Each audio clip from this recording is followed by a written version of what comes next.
మేడ్చల్లోని CMR engineering college కేసులో పోలీసులు ఇద్దరిని అరెస్ట్ చేశారు. బీహార్కు చెందిన నందకిషోర్ గోవింద్ కుమార్లను పోలీసులు అదుపులోకి తీసుకున్నారు.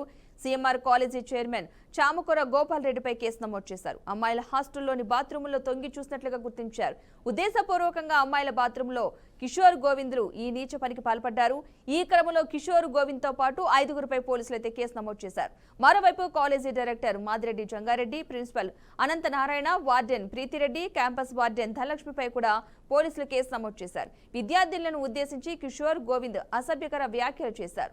ఈ క్రమంలో విద్యార్థుల ఫిర్యాదు చేసిన యాజమాన్యం పట్టించుకోకుండా వదిలిపెట్టింది. దీంతో విద్యార్థులు ఆందోళన పట్టించుకోనందుకు వారిపై కూడా కేసులైతే నమోదు చేశారు. విద్యార్థుల వ్యక్తిగత ప్రతిష్టకు భంగం కలిగించినందుకు యాజమాన్యంపై కేసులు పెట్టారు.